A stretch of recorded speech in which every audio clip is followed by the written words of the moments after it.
When people picture Tutankhamun's tomb, they usually picture the official moment. The real story moved earlier, and in secret. Lady Evelyn Herbert slipped inside before Egyptian authorities arrived, and Daughter of Egypt by Marie Benedict opens that hidden door almost at once. A legend that can feel sealed in glass suddenly feels close, risky, and human again. Evelyn is the angle that changes the whole scene. She was one of the first people inside, then nearly vanished from the version most of us inherited. She remembered the chamber as hotter than the hottest Turkish baths, the air heavy with ancient incense. That detail does a lot. It brings the discovery out of the museum case and back into the body. Heat, breath, nerves, the sense that they were somewhere they were never meant to enter that way. Benedict follows the young woman who was there before. The public story settled, and through her, this famous moment opens up again with all its danger still in it. Episode 1: The Scarab and the Search. July 1919. Highclere is full of light, music, and people trying to act as if the war has already become memory. Eve Herbert, Lord Carnarvon's daughter, is supposed to shine at her own ball. She moves through a waltz in a blue dress her mother chose for effect. An older lord talks about the house looking splendid again. Eve hears him. She also sees what he does not.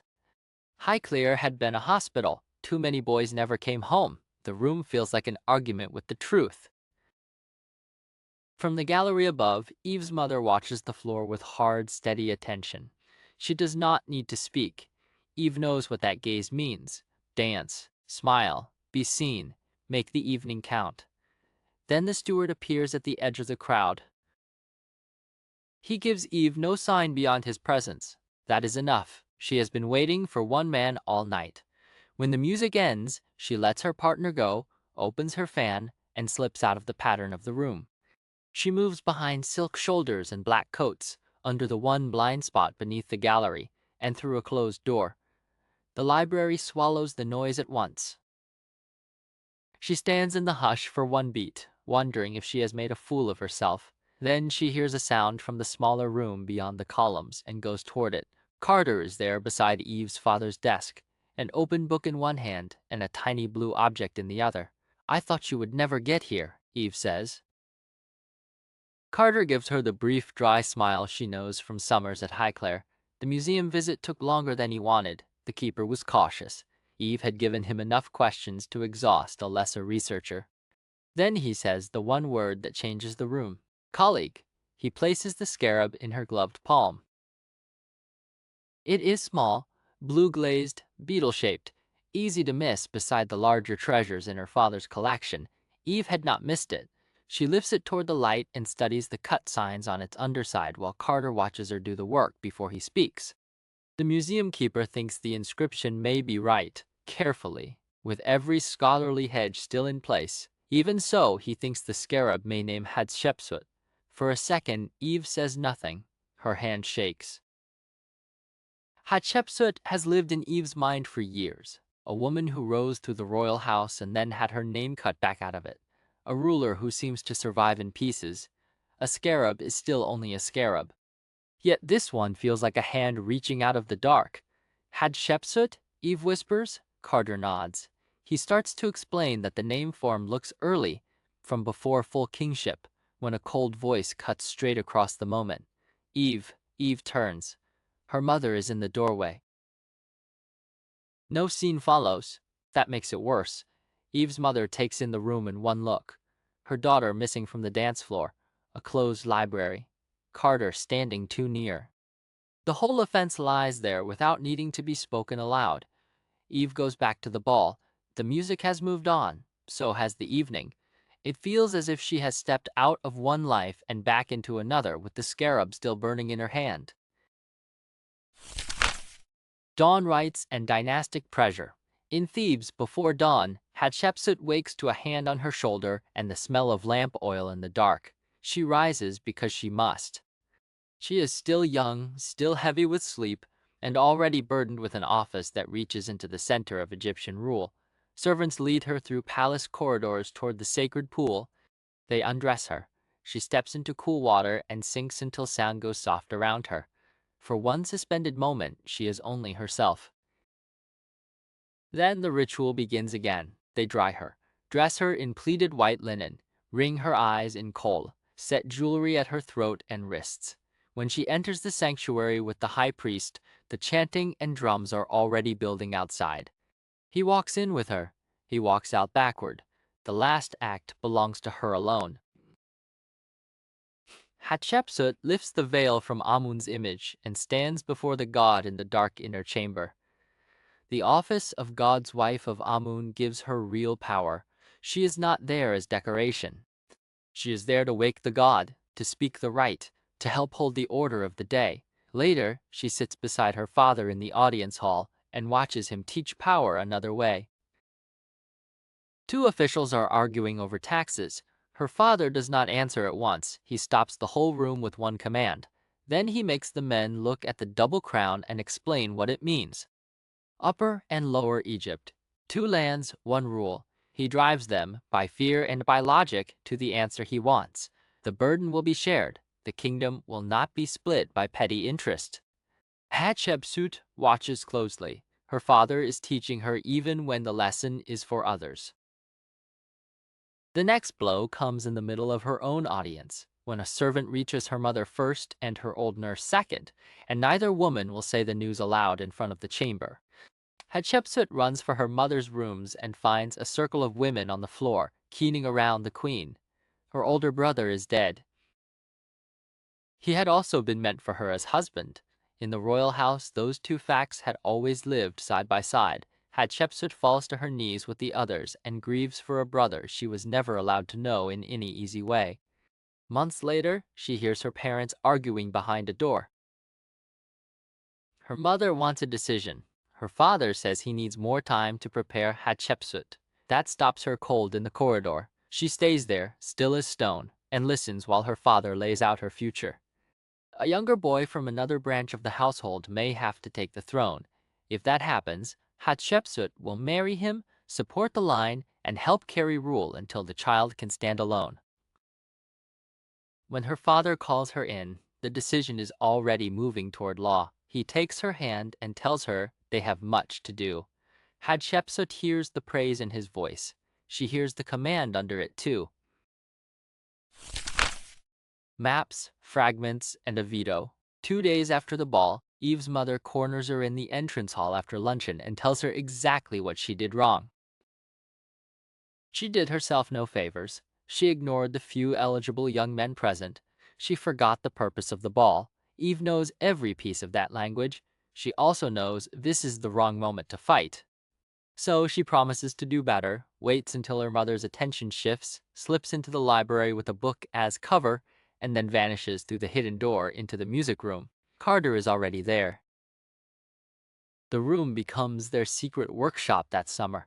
Cases of Egyptian objects line the walls. A kitchen table dragged in by the steward holds notes, fragments, magnifying glass, brushes, and the little blue scarab between them. Carter explains what the museum keeper saw. The inscription points to Hatshepsut in an earlier stage of life, before full public rule, when she was a princess and God's wife of Amun. That makes the piece rarer. It also makes it harder to dismiss. Eve does not stay with the scarab alone. She and Carter go through overlooked boxes from earlier seasons, pottery sherds, quartzite fragments, bits of cartouches, old labels, badly stored notes. Carter corrects her when she moves too fast. He makes her record what she sees before she reaches for what she wants to see. By August, they have enough to spread maps across the table. A cartouche reassembled from broken quartzite may belong to Hatshepsut in another phase of life. The scarab came from the valley, not from her temple. Other linked objects cluster in one part of the royal burial ground and do not sit comfortably inside the usual theories.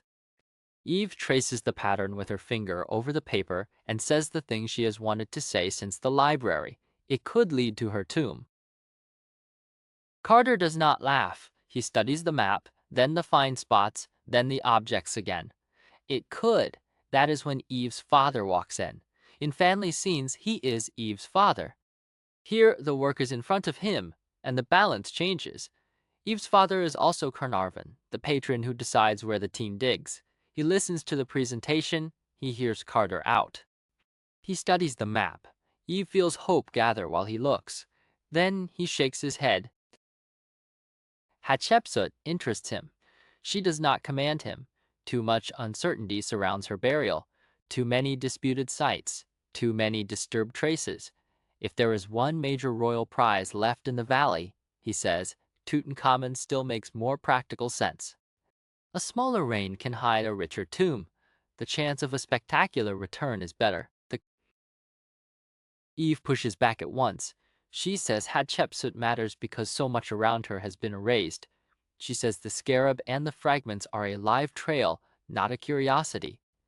Carnarvon hears the force in it and does not bend. He reminds her that a season in Egypt runs on money, labor, and hard choices, not wish alone. The decision stands. The next priority will be Tutankhamun. End quote. After Carnarvon leaves, Eve sits in the suddenly quiet room and stares at the map. Carter waits until her anger settles enough to hear him. He will obey the excavation plan. For he has to. Then he gives her the private promise tucked inside that obedience. While they work the approved ground, he will keep watching for Hatshepsut. Any clue, any object, any opening. That is Eve's real access, clear now in a way it was not before. Carter gives her the road in. Carnarvon controls how far down that road she can go. A funeral, a marriage, and a useful court official. Hatshepsut's father dies, and the kingdom moves from grief to arrangement with brutal speed. She walks in the funeral procession with drums beating low through her chest, priests chanting, mourners crying for the dead king while his body is taken across the Nile toward burial in the western mountains. She has had weeks to know this was coming. The finality still feels unreal when the sarcophagus is in front of her and the boat is moving. At the funeral feast, her mother turns mourning into policy. A younger son will take the throne. Hatshepsut will marry him. The marriage gives the kingdom continuity. It also gives Hatshepsut a husband too weak for the role he now carries. She learns that quickly. The weak king tires easily. He drifts in audience. He wants the posture of command and lacks the strength to hold it. Hatshepsut begins guiding him in small ways at first. A word under her breath. A correction at the right moment. A decision framed as if it had come from him. Then comes childbirth. The labor nearly tears her apart. Priests pray. Women brace her. Blood runs. Her rage burns as hard as her pain. When the child finally comes and the room announces that it is a girl, the first thing Hatshepsut does is reach for her. Bring her to me. She names the baby Neferur and refuses the pity in the room. Motherhood does not pull her away from power. It binds her more tightly to it. Her daughter will live or fail with the strength of the house around her. Hatshepsut understands that from the first day. In audience, the weak king proves again how much the kingdom already leans on her. A general brings news of unrest in Kush. The ruler begins badly, asking advice too openly in front of the court and exposing his uncertainty. Hatshepsut steps in before the mistake can spread further. She reframes the exchange, restores the appearance of royal authority, and turns the moment back into command. Soon after, an artistic commission opens another door. Hatshepsut wants a relief that shows her on equal scale beside the ruler. That is dangerous ground. The established forms of royal image do not yield easily. During the discussion, a court official from outside the highest ranks asks leave to speak. He says he knows older precedents that support exactly the image she wants. He has seen them across the land and can guide the artists to them. Hatshepsut studies him. He is bold enough to interrupt, careful enough to do it usefully. She sends him with the artists and tells him to return when the work is done. She has noticed him now. A Christmas ticket and Cairo's two faces. Christmas Eve at Highclere brings Eve the first real proof that wanting Egypt has changed the house around her. Her father hands her a parcel during dinner. Inside is a ticket south. The gift comes with terms. Her mother insists on a bargain. Cairo society first. Proper appearances, proper calls. She will not vanish straight from ship to trench. Eve hates the terms. She does not hesitate over the answer. she is going. The journey gives her time to imagine too much. The arrival cures that fast. Cairo is heat, traffic, hotel verandas, English voices, Arabic voices, porters, officers, dust, and a city split into overlapping worlds. Sheffields offers polished comfort and a British enclave that wants to feel like a warmer version of home. Outside, the streets press with another life entirely. Eve sees the split at once and cannot stop looking at it. Her mother tries to hold Cairo inside the social frame she understands. Receptions, clubs, dinners, men in uniform, women counting one another's dresses and prospects. Eve attends because she must. She also pushes at every edge she can reach. That is how she gets into the souk. The market strips away the last layer of her old fantasy. It is loud, fast, and alive with bargaining. Cloth hangs beside copper. Spices spill from open bins. Sellers talk in three directions at once. In one narrow shop, among cheap souvenirs meant for tourists, Eve sees a few small objects that do not look new at all. Pottery fragments, old carved pieces, a cartouche cut from something larger. She stares hard enough that the shopkeeper notices. Later, during one of the Cairo evenings, she presses Carter about the route those objects take. He answers plainly. Some pieces come through legal division after excavation. Some move through private hands. Some come up through darker routes and keep moving because money wants them to keep moving. For now, this remains a hint about Carter's world, not settled proof about what he does inside it. At a residency ball, heat trapped under chandeliers sends half the guests toward the terrace doors. Eve slips there too and meets the one person in Cairo who asks a better question than whether she is enjoying herself. The young officer is tall, easy in his own body, and more attentive than the other men around him. He asks how she finds Egypt. Eve tells him she barely knows yet. So much of what she has seen feels like England trying to rebuild itself along the Nile. He laughs, and the laugh is one of recognition, not mockery. That is why she keeps talking. She tells him the British quarter feels sealed off from the rest of Cairo. He answers that everyone talks about hygiene, schools, proper distance, and the usual imperial excuses. She says those excuses sound thin. He agrees. Then he asks what brought her to Egypt in the first place. Hatshepsut, Eve says, or the chance of getting closer. He does not lose interest when he hears the name. He asks who Hatshepsut was. He listens while Eve explains. That alone sets him apart. When the crowd shifts and the moment breaks, Eve is annoyed by how abruptly she feels the loss of it. Soon after, she finally leaves Cairo for Luxor. A barge, a death, and a regency. Hatshepsut is on the Nile with her daughter when the message comes. The new barge is massive, built to carry stone for royal works. The day is hot enough to make the deck feel soft underfoot. Her daughter is below with the court official, now serving as tutor, working carefully through signs and symbols while Hatshepsut watches them with a pleasure she rarely gets to keep for long. The girl has drawn boats on her tablet and is explaining north and south through sail and current. Hatshepsut praises her. She praises the tutor, too. In this small enclosed space, for one brief part of the day, they look almost like a family. Then a royal boat comes racing across the river. The messenger kneels before Hatshepsut and tells her the weak king is dead. She turns the barge at once. By the time she reaches the palace, the court is already trying to decide her future without her. The child king has the male claim. He is also small enough for every ambitious hand in the room to imagine ruling through him. Priests, ministers, and rival branches of the royal house are already circling the question. Hatshepsut refuses to arrive late to her own removal, unquote, end quote.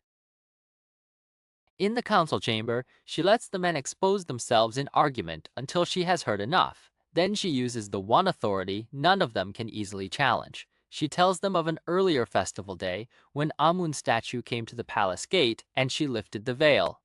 She says the god spoke then and told her Egypt would need her to guide it through dangerous days ahead. The claim is bold. It is also perfectly chosen. She does not snatch the throne from the child king in that moment. She places herself beside it. She will act as regent queen. She will guard the kingdom and guide the child until he is grown enough to rule alone. The room yields because the alternative is open disorder in front of a living divine image and a dead ruler not yet fully buried. The court official correcting the artwork is now the advisor at the center of Hatshepsut's rise. He proves that place soon after. Before dawn one day, he enters the temple precinct and warns her of a plot against her life. Men linked to rival royal branches have decided a woman beside a child on the throne leaves Egypt looking weak. If Hatshepsut dies, they can raise the child king under another hand and control him from the shadows. He gets her out of the sanctuary at once and hides her in his small room. They hear boots in the corridor. They shut themselves inside a wardrobe because there is nowhere else to go. In the dark, pressed close by danger and wood and breath, he tells her he believes in her as a ruler and as a woman. When they step out again, Hatshepsut's fear has already turned into decision. Regency will not hold. She needs something larger, more visible, harder to cut away. First, dust in the valley and the run to Port Said. Luxor gives Eve exactly what England could not. The desert is harsh, bright, and stripped of romance the moment she actually enters the work. Carter does not hand her a trowel first. He hands her a notebook. She learns the trench before she earns the right to touch what comes out of it. Cut stone against natural rubble, the rhythm of the workers, the way the foremen red ground and risk faster than she can. She accepts the lesson because she has no choice. Then Carter lets her down into the pit. The first real breakthrough comes in the form of blue glaze under dust. Eve kneels in the trench, brushing carefully, while Carter and the foreman work beside her.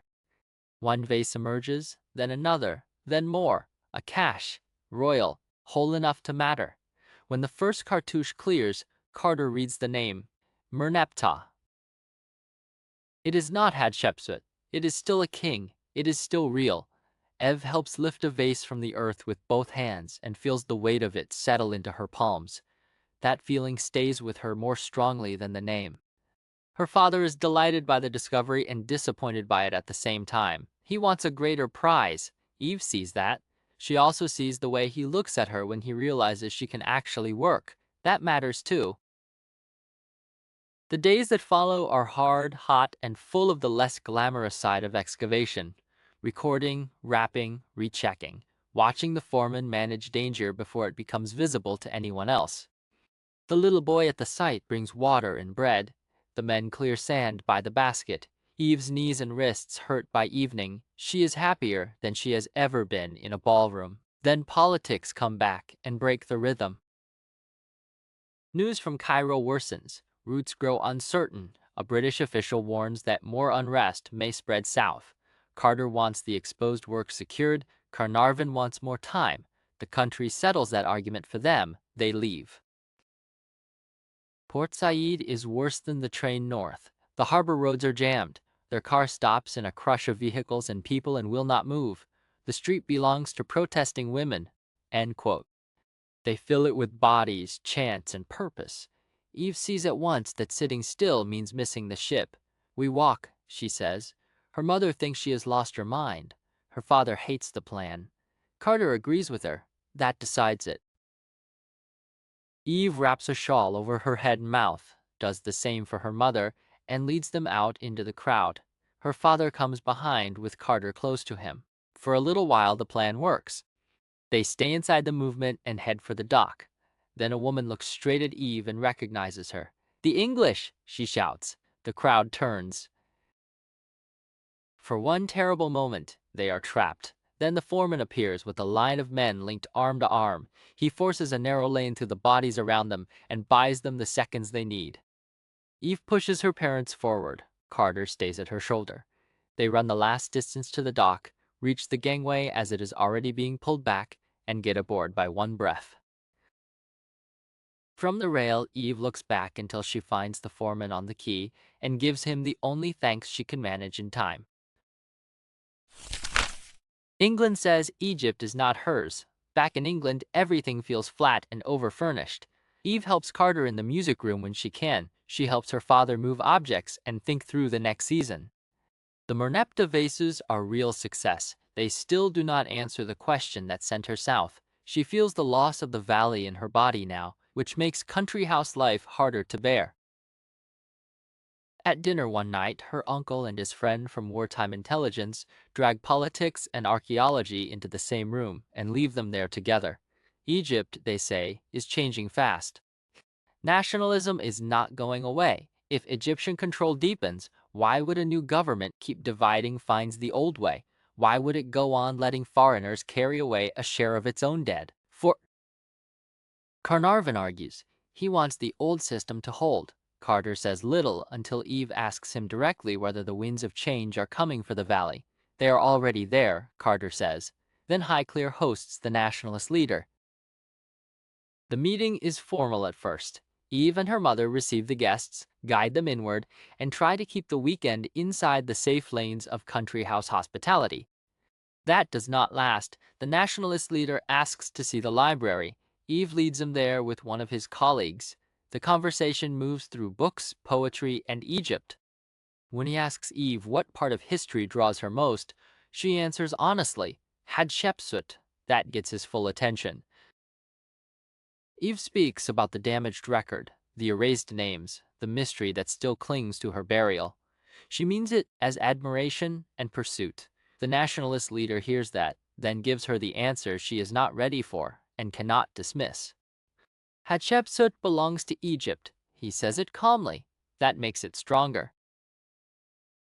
Eve stands there in her father's library, inside a house full of Egyptian objects, and feels the force of the claimland in her chest. He does not tell her to stop caring.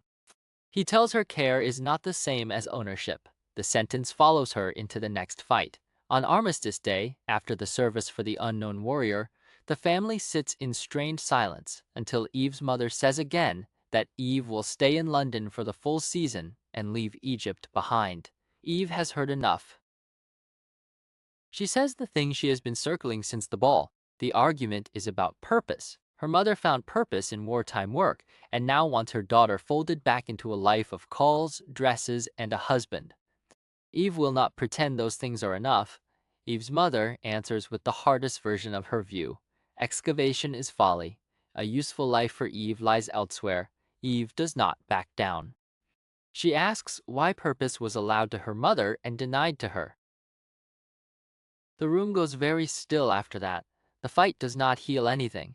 It does make the truth plain. By the time winter deepens, Eve gets the return she asked for. It comes through the same old narrow gate. Carter is the way in. Carnarvon's money keeps the concession alive. Eve knows that more clearly than ever now. The temple and the shadow of trade. On her way south again, Eve steps out of Sheffield's one morning in Cairo and walks straight into a familiar khaki uniform. It is the same young officer from Cairo who treated Eve's archaeology as part of her life, not a curiosity. He laughs before she can apologize. He asks if she will dance with him later that week. Eve has to tell him she is leaving for Luxor at once. He looks genuinely disappointed. He says he seems always to meet her just as she is vanishing south. The moment ends when her parents arrive. It still leaves a mark. Chaco's puppy. In Luxor, Eve takes the first chance she can get to visit Hatshepsut's temple again. She goes with the photographer attached to the American work there and finds the terraces as overwhelming as before. The place rises straight out of the cliff with a confidence that feels almost physical. The photographer walks her through the reconstruction. Eve stops where the reliefs are damaged and touches the empty cuts where names used to be. The damage never feels random to her. It feels worked at. They move on to a half-reassembled statue, and Eve identifies the figure before anyone else does. The striped headdress marks kingly image. The remaining line of the body still shows a female form. It is Hatshepsut in transition before the public image hardens fully. The photographer is impressed. Eve feels for one bright second what it would be like to belong openly to this work. Then a collector arrives and turns the whole visit. He hears that Eve has spotted something important and assumes at once that she must have brought a piece to sell. When she looks at him in disbelief, he says he had thought her family was in the antiquities business.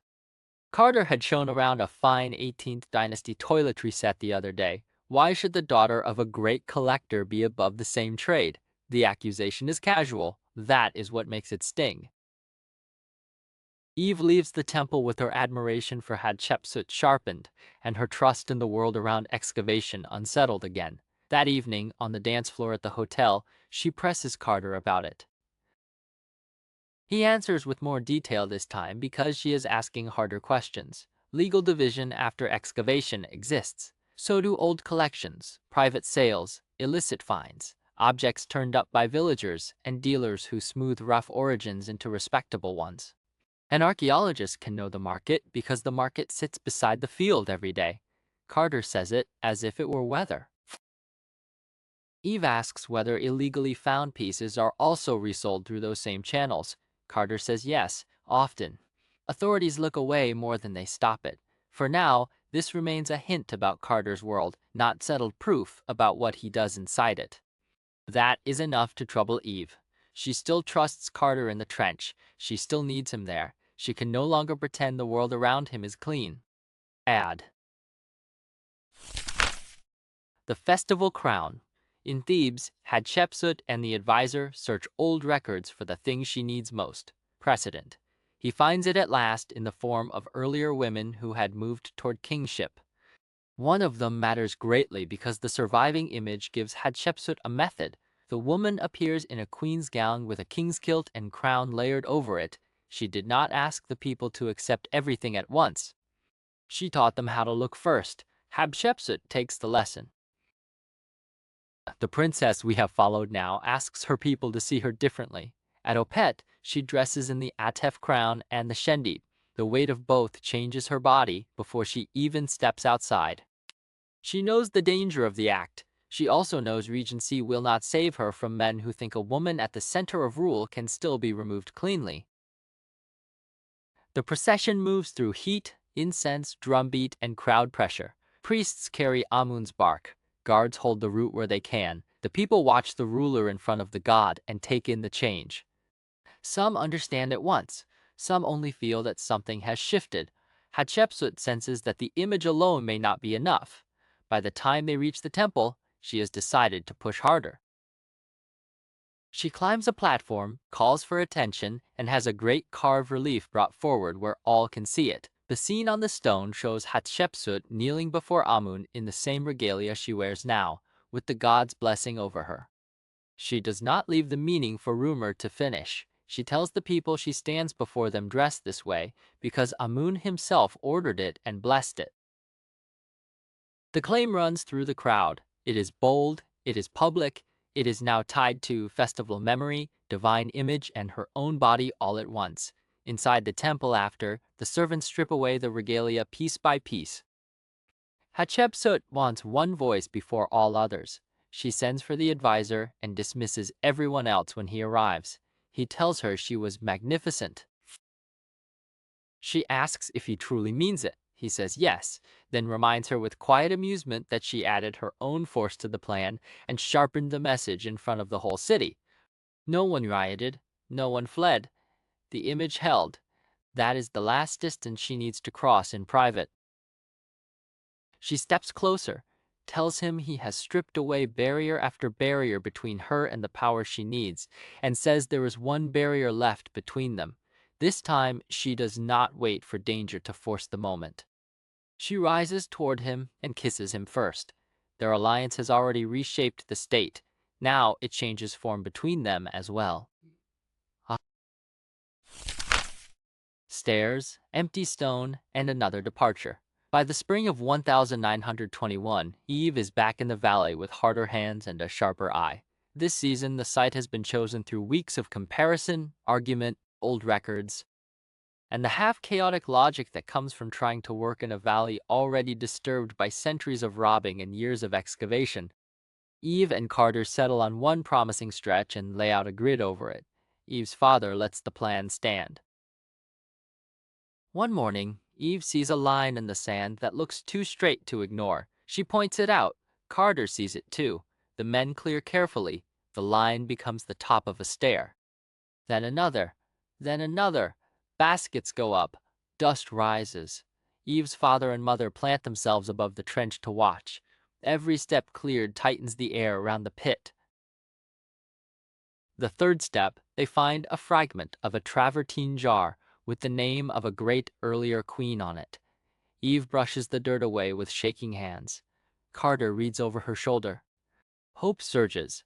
By the time the sixth step is cleared, a slab blocks the bottom.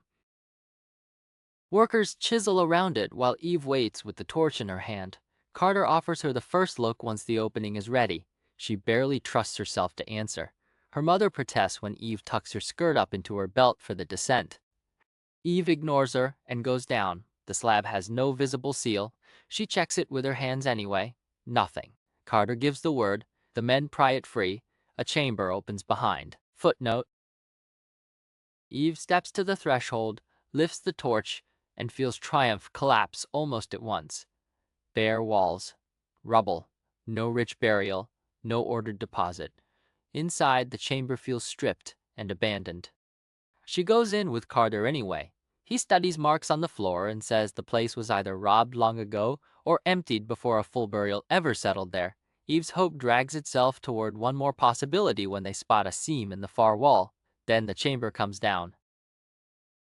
The crash throws dust, stone, darkness, and panic into one instant. The entrance vanishes behind rubble. Eve cannot tell at first whether she is pinned. Carter's voice reaches her through the dark and steadies her by force. Still, quietly, breathe.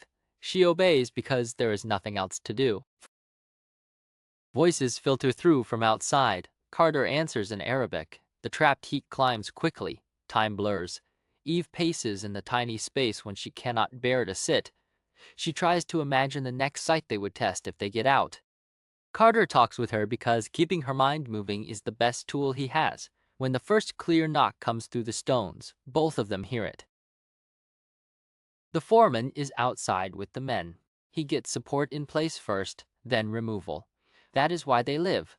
Light appears through a crack. Air follows. Water comes next. Then a gap large enough for Eve to crawl toward. Hands drag her into daylight. She sees the white sky, the ring of faces, her father at the lip of the trench, Carter coming after her, and the foreman still directing men even during the rescue because the unstable opening has to be managed while the living come out of it. The chamber yields no answer about Hatshepsut. It gives Eve something else. The search can kill. That truth is now in her body, not on a page. Another wave of political trouble closes the season before the ground can recover from the collapse. Roots tighten, nerves harden. Her father wants her out. Carter cannot stop that. He can only secure what he can, close what must be closed, and promise again that the trail is not dead. Eve leaves Egypt for a second time with bruises, dust still caught in the seams of her boots, and a mind far less innocent than the one that crossed the sea the first time.